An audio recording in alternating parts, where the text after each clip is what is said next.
On ne choisit pas sa famille, mais on choisit peut-être encore moins sa famille à recomposer. Jalousie à arbitrer, difficulté à gérer, l'interrogation sur l'autorité, autant sont les défis à relever dans la famille. Mesdames et messieurs, bonjour, bienvenue à votre magazine « Il faut en parler », un magazine de débat qui traite les sujets qui touchent notre vie quotidienne. Je ne suis pas seule sur mon plateau, je suis avec des invités, à savoir notre consultant, le pasteur Boabilé. Bonjour pasteur. Bonjour. Winnie. Comment ça va? Ça va bien. D'accord. Je suis également en compagnie de Madame Yoruba Zoko, présidente d'une ONG d'enfants en souffrance dénommée « Ce sont nos enfants ». Bonjour Madame Zoko. Bonjour Madame. Ce n'est pas tout, je suis également avec Monsieur Borgé Jacques, homme de médias. Bonjour. Bonjour madame. Comment ça va? Je vais très bien. D'accord.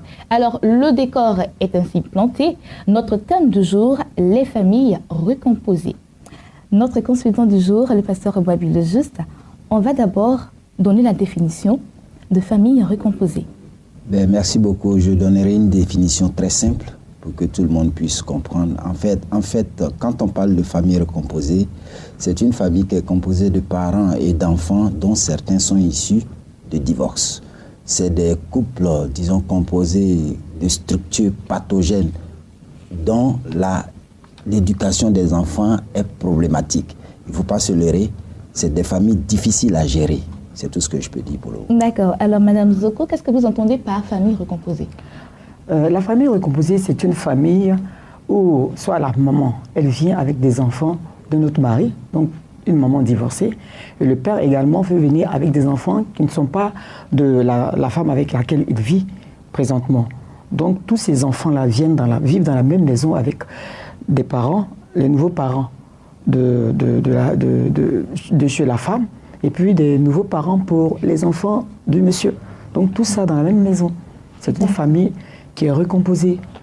Donc une nouvelle famille, disons. Voilà. Monsieur Jacques, qu'est-ce que vous entendez par famille recomposée?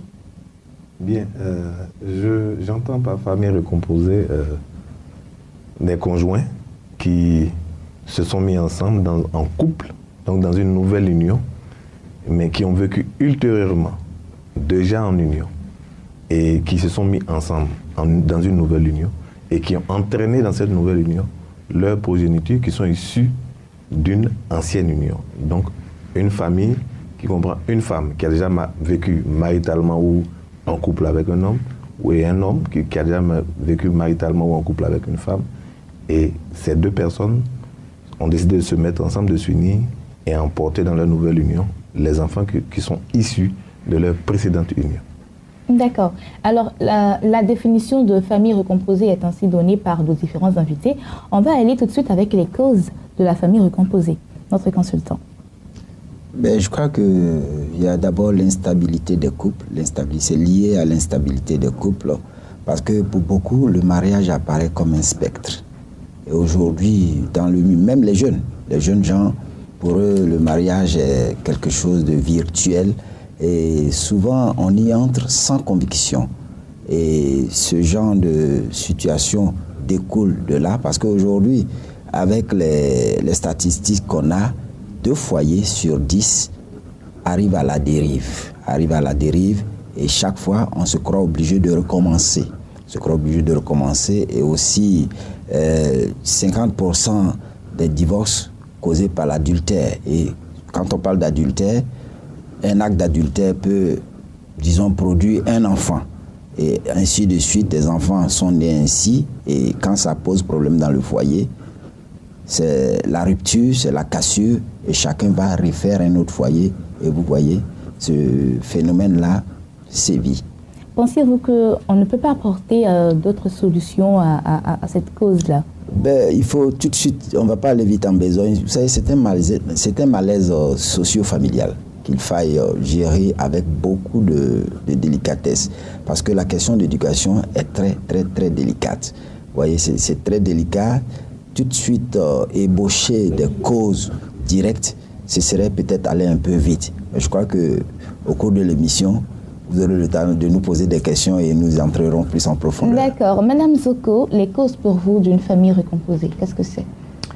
Bon, je pense que, parce qu'on parle de familles recomposées, donc des personnes qui ont vécu des mariages avant d'être là.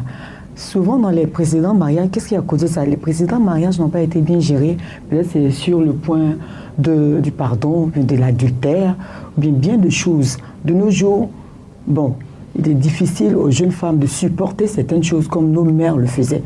Si bien que quand il y a un truc dans le mariage qui ne leur convient pas, elles sont impatientes à pouvoir pardonner. Elles veulent tout de suite montrer qu'elles ne peuvent pas accepter ça. Et souvent, même quand il y a des personnes qui interviennent, ça reste figé comme ça. Et puis le divorce intervient. Donc ce qui est douloureux dans cette histoire, c'est les enfants. C'est les enfants. Donc il y a plein de choses comme ça qui surviennent parce que c'est pas parce que les gens ils sont qu'on appelle qu'il y a des crises qu'on ne s'aime plus, mais si on pouvait au moins s'entendre et puis accepter un moment de pardon, ce genre de choses, on aurait pu éviter ce genre de choses-là. Mais les personnes restent figées sur leur position, soit le monsieur n'en veut plus, la femme on lui demande, elle ne veut plus, or on pourrait toujours s'en sortir. C'est ça qui cause, il y a une cause de non-pardon souvent. D'accord. Voilà. Serez-vous prête à pardonner si vous vous trouvez dans un cas d'adultère? Mais bien sûr, c'est très prête à pardonner parce qu'il n'y a personne qui ne change sur cette terre. Une fois qu'il y a des choses comme ça qui se passent dans un foyer, chacun tire des conclusions. Ça sert à quoi de mettre les enfants dans une certaine instabilité? Je pense qu'on peut toujours trouver une solution pour ce genre de choses. Parce qu'en tant qu'enfant de Dieu, il y a le pardon qui est primordial, qu'il faut toujours exercer et manifester. Donc, pour ma part, je peux le faire. Je ne suis pas figé sur mes positions parce que quand on a crainte de Dieu quelque part, il faut ouvrir son cœur au pardon, comme le Seigneur l'a fait pour nous. Donc, c'est pardonnable. Il faut penser aux enfants, à leur souffrance. C'est pardonnable. Donc, vous êtes prête à sacrifier votre paix pour vos enfants? Pour moi, ce n'est pas un sacrifice. Je pense que quand on a bien compris la force de l'amour de Dieu, on peut le manifester naturellement, nous, en tant qu'enfants de Dieu. On peut le manifester, on peut pardonner l'adultère, on peut le pardonner. On peut pardonner pour... Ce n'est pas un sacrifice en fait. Quand on a bien compris certaines choses sur ce qu'on est, je pense que le pardon vient naturellement. Ça vient naturellement. Et moi, souvent, je pense à mes enfants parce que je me dis que si ce type de choses n'est pas pardonné, eh bien, tu vas sacrifier tes enfants. Et puis, quel exemple tu vas donner à tes enfants? Quand ça va arriver dans leur vie, qu'est-ce que toi, tu vas leur donner? Donc, ça sera comme ça sera une chaîne qui va continuer. Toi, tu as divorcé, tes enfants divorceront parce que tu vas leur transmettre ce que toi, tu as vécu. Et tu ne vas même plus avoir confiance en un homme. Non, il faut pardonner. Je crois qu'en pardonnant, le monsieur même va comprendre quel type de femme tu es. Et puis, il va faire attention. D'accord. Monsieur Borgé, alors Madame Zoko est prête à pardonner l'adultère. Est-ce pareil pour vous? Bon, je crois que Madame Zoko a peut-être bon cœur. Elle est très spirituelle. Mais je dirais que l'adultère est quelque chose qui n'est pas admise ni par la société, ni par les religions, ni par les Saintes Écritures. Alors, je ne m'imagine même pas dans cette situation, en train de vivre et d'accepter une femme adultérine. Est-ce que vous comprenez? D'accord, donc si je comprends bien, vous êtes en train d'accepter de faire une famille recomposée, puisque l'adultère en fait partie selon notre consultant. Oui, bien sûr. Bien sûr. Je veux dire, vivre en adultère n'est pas une situation qui est souhaitable pour aucun d'entre nous. Parce que il n'y a aucune religion, ni les lois, rien n'autorise une personne à vivre en adultère, dans une situation d'adultère. Ce n'est ni sécurisant pour la personne même qui vit dans une situation d'adultère, ce n'est ni sécurisant pour la conjointe également. Donc pour quelqu'un de responsable, il est difficile de s'imaginer en train de vivre dans une situation d'adultère. D'accord. Donc l'adultère est la première cause de famille recomposée. Qu'est-ce qu'on peut trouver encore comme cause à ce problème? Moi, je ne dirais pas cause, mais je dirais plutôt les raisons qui amènent à la constitution de familles recomposées. On n'a jamais vu quelqu'un qui est heureux de sortir d'un mariage. Est-ce que vous voyez? Tout le monde est heureux, se marie pour vivre éternellement avec la personne avec laquelle on a contracté le mariage. Si on arrive à la situation de famille recomposée, c'est peut-être dû à l'échec d'un précédent mariage. Est-ce que vous voyez? Supposons que les enfants ont été conçus dans un cadre, je veux dire, légal. Dans un cadre légal, entre un homme et une femme légalement mariés. Quand on sort d'un mariage, on sort d'un échec. Évidemment, on dit que la nature a horreur du vide. Une femme seule et un homme seul, c'est difficile. Avec des enfants à charge, c'est difficile. Il faut trouver un conjoint pour permettre aux enfants de vivre dans un cadre harmonieux, pour leur permettre de s'épanouir. Est-ce que vous comprenez? D'accord, donc si je comprends bien, vous êtes seul avec vos enfants. Tout de suite, vous allez chercher à recomposer votre famille. Oui, pas tout de suite. Quand on sort d'un échec. J'imagine que j'ai tiré les leçons de l'échec précédent. Alors donc, pas tout de suite, immédiatement, je ne vais pas me jeter sur la première venue. Je vais prendre le temps quand même d'observer et puis de tirer les leçons de l'échec précédent pour m'engager dans une nouvelle union plus pérenne. C'est ce que je veux dire. D'accord. Alors, Pasteur Boisbilé, tout à l'heure, vous allez parler de l'adultère comme cause de la famille recomposée. Madame Zoko est prête à pardonner. Êtes-vous prêt à pardonner? Je crois pour éviter une famille recomposée. J'irai dans le même sens qu'elle, sans toutefois, disons, prendre en compte, l'avis de M. Borgé. En fait, je respecte bien son avis, mais je ne partage pas son avis. Ça, je ne partage pas son avis. Ça, c'est lui. C'est, comme il a dit, chacun a un tempérament, chacun a une personnalité. Mais quand on parle d'adultère, de former une famille recomposée, c'est sûr qu'il y a eu problème. Il y a eu problème soit adultère ou bien ce qu'on appelle, en griffe, incompatibilité d'humeur. C'est ce qui va pousser les gens à se séparer, à divorcer. Et il a parlé d'échec. Et j'aime bien ce mot-là, l'échec. Mais ce divorce-là, disons, le divorce n'est pas le résultat de l'échec. Le divorce est le résultat de l'échec, mais n'est pas la cause de l'échec. Ça, il faut bien faire la différence. Donc, il a parlé d'échec. Bon, un échec dans le domaine conjugal, si nous partons à partir des Saintes Écritures, la Bible dit que le mariage est indissoluble. Le mariage est indissoluble. S'il y a des problèmes, je crois que avec beaucoup de compréhension, beaucoup de retenue, beaucoup de pardon, on peut arriver à juguler les deux positions. Toutefois, sans, disons, innocenter, on ne va pas dire laisse tomber, mais ça va prendre du temps. Ça va prendre du temps et je crois qu'il y en a qui ne sont pas patients. C'est ça. L'impatience fait qu'on se croit obligé d'aller, disons, faire une seconde union. Mais je tiens à dire aux auditeurs et aux téléspectateurs, il serait difficile pour vous, voire même impossible, d'avoir le bonheur dans un second foyer.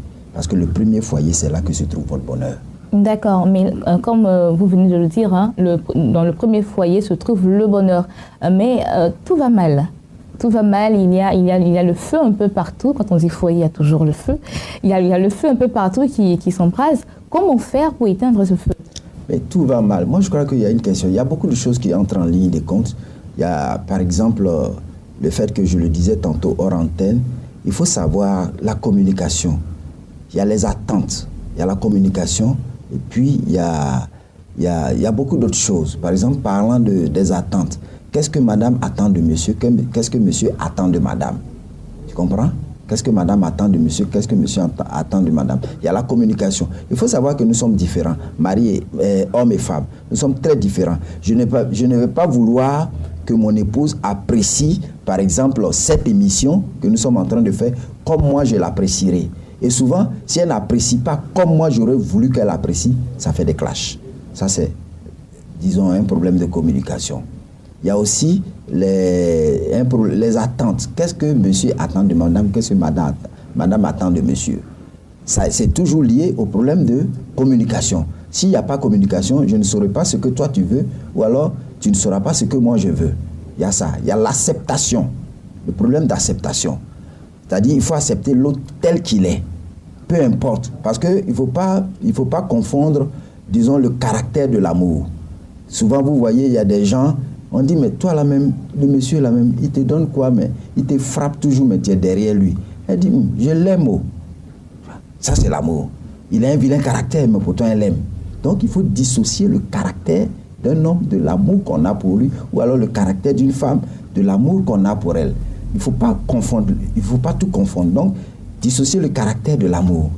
Il a un mauvais caractère, ça veut dire que j'espère qu'il changera. Si je prends les bonnes dispositions et que j'ai les bons réflexes, je pourrais l'amener au changement, n'est-ce pas? Avec l'amour que j'ai développé dans un certain sens, il peut comprendre et puis changer. Donc, il faut toujours espérer. Il faut toujours espérer. Toujours espérer dans ce même foyer où tout va mal. Où tout va mal. J'aime pas trop le thème tout va mal. Je préfère dire que dans ce même foyer où il y a quelques divergences d'opinion. Voilà. Il y a quelques divergences d'opinion. Tout à l'heure, je parlais, je disais, je ne partage pas son avis, mais je respecte. Par exemple, nous prenons un foyer où peut-être, je prends un exemple typique, où la femme, chaque fois en train de rabrouer son mari. Je ne suis pas d'accord avec ça, je ne suis pas d'accord avec ça. Mais tu fais ça, tu le rabroues chaque fois, mais ça n'ira jamais. Il faut respecter ce que le mari dit. C'est-à-dire, respecte son avis, mais toutefois, fais-lui savoir que tu ne partages pas son avis. Il n'y a pas parlable dans ça, n'est-ce pas? D'accord. Madame Zoko, eh bien, notre consultant a dit qu'il faut rester dans le foyer où tout... Je n'ose pas dire encore le mot, où tout va mal. D'accord. Êtes-vous prête à rester, bien que vous êtes prête à pardonner pour un problème d'adultère, mais où tout va mal, tout va de mal en pis? Est-ce que vous êtes prête à rester dans ce foyer-là pour éviter une famille recomposée à vos enfants? Bon, ce que je veux dire, c'est que d'abord, le mariage est une alliance. C'est un contrat. Je pourrais même dire que c'est une puissance. Et dans le mariage, les crises surviennent toujours. Mais on peut en sortir si, bien entendu, on se réfère à la parole de Dieu. Pourquoi les crises surgissent dans les foyers? C'est parce que les gens ne font pas leur part. Soit la femme ne fait pas sa part, soit le mari n'en fait pas. En principe, le mariage est une institution de Dieu. Et comme c'est dit au départ, ce n'est pas pour qu'on divorce. Donc si chacun reste dans la parole que Dieu a donnée par rapport à cette institution, il ne devait pas avoir de problème. Mais qu'est-ce qu'il arrive? Il arrive que soit c'est le mari qui n'aime pas la femme correctement, soit c'est la femme qui n'est pas respectueuse, qui n'est pas soumise. Et voilà le clash. Sinon, quelque chose que Dieu a fait, c'est toujours très bon. C'est même excellent. Si on se réfère à la parole de Dieu, ça devrait pouvoir aller. Donc moi, je pense que c'est nous les hommes qui avons créé toutes ces choses-là. Sinon, au départ, au commencement, il n'en était pas comme ça. On parle d'adultère aujourd'hui, de ci, c'est là aujourd'hui. Mais si on se réfère à la parole de Dieu, si on prend un petit temps de réflexion, si on pense aux enfants, parce que vous avez vu, mon ONG s'appelle « Ce sont nos enfants ».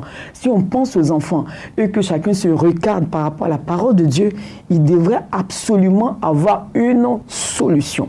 Je suis très convaincu. Et personne ne peut vraiment me dissuader là-dessus. Dieu a une solution pour toutes choses, pourvu qu'on écoute, pourvu qu'on obéisse, pourvu qu'on soit un peu humble, pourvu qu'on soit un peu, comment on appelle ça, regardant vraiment sur les choses de Dieu. La solution va sortir. Mais souvent, on est impatient, soit on se dit on est fatigué. Pendant que tu dis je suis fatigué, là, prends ton temps, il faut prier. Demande à Dieu de faire quelque chose pour ta situation, puisque c'est lui-même qui a créé le mariage. Il a le code du mariage. Qu'est-ce qu'il a dit? Qu'est-ce qu'il a dit pour toi? Peut-être que tu es en train de crier comme ça, tu n'en peux plus, mais toi-même là, tu n'es même pas prête à respecter ton mari. Tu n'es même pas prête à lui être soumise. Et puis toi, le mari qui dit « Ah, moi, je n'en peux plus », est-ce que tu aimes ta femme? Est-ce que tu fais ce qu'elle veut? Est-ce que tu es attentionné? Il y a des maris qui se la prennent de dormir, par exemple. Ça, c'est l'amour, ça. Si tu aimes ta femme, tu dois te laver pour dormir, par exemple. Donc, vous voyez ces choses-là. C'est ce qu'il fait.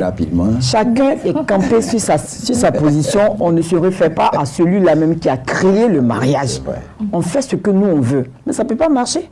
D'accord. Rapidement. Avant de rebondir, eh bien, j'aimerais demander à M. Borgé, lui qui n'est pas prêt à pardonner après pour l'adultère, est-ce que M. Borgé va rester dans son couple où tout va de mal en pis? Bien, avant de répondre à votre question, je voulais remonter un peu plus aux raisons du divorce. Je pense pour ma part que les gens, ou de nos jours, et les faits sont là pour l'attester, les chiffres sont là pour l'attester, s'engagent dans le mariage un peu trop à la légère. Un peu trop à la légère. Ce qui explique le fort taux de divorce, de chèques dans le mariage. Et cette situation ne touche pas seulement que les couples qui sont hors religion, c'est-à-dire hors chrétienté. Ça touche aussi bien les gens qui sont chrétiens que les gens qui ne sont pas chrétiens. Le mariage, j'écoutais une émission, pas plus tard que ce matin, sur une chaîne concurrente où un consultant disait que ça dépend des aspirations. Trouver l'harmonie et le bonheur dans le mariage dépend des aspirations personnelles de chacun qui s'engage dans une union. Je m'engage dans une union et puis je désire avoir une femme intellectuelle, ou bien je désire me faire entretenir par ma femme. Je veux marier une femme nécessairement riche qui va m'entretenir, m'offrir de beaux cadeaux, de beaux bijoux. Évidemment, si je tombe sur une femme qui ne répond pas à ces critères-là, on aboutit directement à l'échec. Le mariage est une institution trop sérieuse pour s'y engager à la légère. Trop sérieuse pour s'y engager à la légère. C'est un complexe, un ensemble de complexes, un ensemble de critères qu'il faut remplir, qu'il faut veiller à, avant de s'engager, qu'il faut veiller à retrouver dans la personne avec qui on projette se marier avant de s'engager. Je ne voudrais pas citer, il y a la personnalité, la culture, le niveau d'études, la façon d'être, les manières et tout ça. J'aime une femme, supposons comme vous, qui a de bonnes manières, qui est très élégante, belle et qui sait s'adresser aux gens. Et à mon grand désarroi, je découvre une fois que je suis marié que ma femme n'a pas toutes ces manières-là. Vous voulez que je demeure dans ce couple éternellement malheureux? C'est ce que vous souhaitez pour moi? On va poser la question à Mme Zoko qui dit de prier, n'est-ce pas, Mme Zoko? Oui, moi je dis de prier parce que je me dis que, qu'on appelle ça, dans toute crise qu'on traverse, si on se réfère, je dis bien si on se réfère à la parole de Dieu, qu'est-ce qui apporte pour moi les crises? C'est que les personnes qui sont dans le mariage, qui sont en couple, ne se réfèrent pas dans la parole de Dieu. Vous-même, vous avez remarqué que des fois, je ne dis même pas des fois, généralement, quand les gens se marient, on leur donne une Bible. Mais des gens, on leur donne et puis c'est tout. On leur donne la Bible et puis c'est tout. Ils ne regardent pas dedans, ils ne voient pas dedans, ils ne savent pas ce qui se passe dans la Bible, ils ne lisent pas leur Bible. La parole de Dieu est trop puissante pour que lorsqu'elle est matérialisée, lorsqu'elle est suivie, lorsqu'elle est vécue, on ne puisse pas sortir de là avec son bonheur. La parole de Dieu, elle est puissante. Et je vais ajouter un truc, hein. C'est pas parce que je parle de parole de Dieu que je parle seulement des couples chrétiens. Dieu, là, il a créé sa parole pour tout être humain sur la terre. Chacun devait chercher à lire, à dire qu'est-ce que Dieu dit par rapport à ça. Chacun devait chercher à savoir ça. Dieu, lui, s'en fout. Tu es quoi, c'est pas son problème. J'ai fait un truc, j'ai institué un truc, je veux des résultats. Voilà comment vous devez faire, voilà comment vous devez faire. C'est simple. Wow. D'accord. Voilà. Alors, je crois que, comme je voulais rebondir pour dire qu'il a dit quelque chose de très important. Il ne faut pas, disons, à la va-vite entrer dans le mariage, parce que le mariage, c'est pour les hommes faits. C'est pour des adultes. Et aussi, ne voyons pas une seule face de l'iceberg. Quand un foyer, ça ne va pas, ben, je crois qu'il faut s'asseoir et puis parler.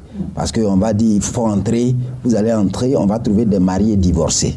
C'est-à-dire des gens qui partagent le même lit, mais qui en fait, psychologiquement, ne partagent pas les mêmes convictions. Donc, il faut éviter ce genre de choses-là. Quelqu'un disait que le mariage, c'est la seule guerre où on peut dormir à côté de son ennemi. C'est-à-dire, ton ennemi, vous ne vous parlez pas, mais vous êtes là. Vous êtes couchés ensemble. Et ça, ce n'est pas une vie de couple. Parce qu'aujourd'hui, je le dis souvent, il y a des gens qui ont 20 ans de vie commune, mais ils ont peut-être 5 ans de mariage. C'est-à-dire, il y a des choses qu'ils ne font plus ensemble. Ou alors, ils le font par réflexe et non pas par amour. Et aussi, dire que après les propos de ceux qui sont sur le plateau, des invités, le mariage est une entité universelle. C'est-à-dire, c'est pas fait pour il n'y a pas un mariage chrétien, il n'y a pas un mariage non chrétien. Dieu a créé le mariage, c'est pour tout le monde, non chrétien comme chrétien. Donc, les règles du mariage doivent être observées par tout le monde. Il n'est pas question que moi, je ne suis pas chrétien, donc je n'observe pas ça. Si vous n'observez pas, vous allez tomber sous le coup de la sanction, c'est-à-dire des problèmes, de tout. C'est lui le concepteur de la chose. Et quand une voiture a un concepteur, quand c'est gâté, on va chez le concessionnaire pour pouvoir prendre la pièce de réchange. Donc, c'est pour tout le monde, c'est universel. Tout le monde a le droit, tout le monde doit s'y conformer. Si vous ne vous y conformez pas, c'est sûr que vous allez au-devant d'un échec. Et ce n'est pas ce que nous nous souhaitons. D'accord. Alors, Monsieur Borgé, vous n'êtes pas prêt à rester dans un foyer qui bat de l'aile. Qu'est-ce que vous allez faire pour éviter une famille recomposée à vos enfants? Bien, je disais tout à l'heure que le mariage était une institution trop sérieuse pour s'y engager à la légère. J'aime à le dire, je préfère encore les formules de mariage traditionnelles. Avant, les individus ne se mariaient pas les uns aux autres, mais c'était les familles qui s'unissaient. Pourquoi est-ce que les familles s'unissaient? Le père est supposé être garant de la survie de sa progéniture. Donc, il est supposé être doué de sagesse, d'une certaine sagesse, en raison du nombre d'années qu'il a vécu sur Terre. Pour ses enfants, il est le mieux placé, selon moi, pour choisir une épouse qui conviendrait à son époux, à son fils ou à sa fille. Je pense qu'aujourd'hui, la plupart des mariages échouent parce qu'on n'a pas, je veux dire, la bonne méthodologie. On n'a pas le modus operandi, j'allais dire, le mode opératoire du mariage. Pour s'engager dans un mariage, il faut au préalable savoir comment un mariage fonctionne. Sinon, on court tout droit vers l'échec. Je prie le Seigneur pour qu'il me rende suffisamment sage pour transmettre l'expérience qu'il a acquise sur Terre à mes enfants, afin de les faire éviter les écueils au travers desquels moi-même qui ne m'épargne pas. Je suis aussi un homme, donc qui ne m'épargne pas. Je voulais terminer là. D'accord. Alors, Madame Zoko, on va terminer rapidement cette première partie de cette émission. Qu'est-ce que vous êtes prête à faire afin d'éviter à vos enfants une famille recomposée? Je crois que pour éviter à mes enfants une famille recomposée, je devais être pleine de pardon d'abord. Parce que des fois, on est en couple, il y a des crises, mais ce n'est pas pour autant qu'on ne s'aime plus. Hein. On pense que la crise est là, on ne s'aime plus. Mais si on s'assoit, qu'on réfléchit vraiment, on va voir qu'on s'est toujours aimé et on n'a jamais cessé de s'aimer. Donc quand on n'a jamais cessé de s'aimer, ça veut dire qu'on peut s'asseoir et peut trouver d'autres solutions, pour les enfants surtout. Donc pour les enfants, pas que je fasse un sacrifice, mais moi c'est ma façon de voir les choses. Je vais voir les choses par rapport à la parole de Dieu. Parce que je sais que cette parole-là, tu nous donnes d'avancer, de bien avancer. Quand c'est bien compris, quand c'est bien posé dans la maison, même pour les enfants, c'est important. Donc moi, je préfère faire ce que je peux faire spirituellement parlant, en priant, en tout cas prendre toutes les armes défensives et offensives de la foi pour bâtir mon foyer. Parce que je sais que c'est là que la vie se trouve. La solution est dans la parole de Dieu. On a parlé de la foi, des armes défensives et offensives. Si tu vois que ton mari fait cri, cri, cri, tu ne vas pas aller l'attraper ses cols pour dire, tu fais trop cri, cri, cri. Tu prends tes deux genoux, tu mets à terre. Quel est ce Dieu qui ne va pas te répondre? Il va te répondre. C'est une question de foi. Et ça, je le dis à mes jeunes sœurs, Dieu répond toujours. Lorsqu'on est déterminé et qu'on ne veut pas que sa famille vole en éclats, le Seigneur trouve toujours une solution pour que vous soyez toujours ensemble. Dieu peut faire tout. D'accord. Pasteur Boisbilé, on va terminer avec vous. Moi, je dirais que la Bible est la seule autorité en matière d'éducation. Et la meilleure façon d'éviter à mes enfants une famille recomposée, ce à quoi je n'y pense même pas, de par ma qualité, surtout, ce à quoi je n'y pense même pas, c'est vraiment d'être un modèle. Parce que vous savez, l'enfant, il apprend par imitation. C'est ce qu'il voit faire qu'il reproduit. Sinon, on ferait une génération de familles recomposées. Alors que nous-mêmes, étant un modèle, je crois que les modèles seront copiés sur le modèle que nous sommes, le modèle que nous avons pris dans la parole de Dieu. Être conciliant, être tolérant, vraiment, et surtout pardonner, deuxièmement pardonner et toujours pardonner. D'accord, merci beaucoup, Pasteur Boisbilé. Juste, merci également à Madame Zoko et à Monsieur Borgé, nos invités qui étaient sur notre plateau afin de débattre de ce sujet, la famille recomposée. Le débat peut continuer chez vous à la maison. Nous, c'est ici qu'on va mettre un point à cette émission, à cette première partie, car le sujet va encore continuer sur ce plateau. On se retrouve la semaine prochaine. D'ici là, portez-vous bien.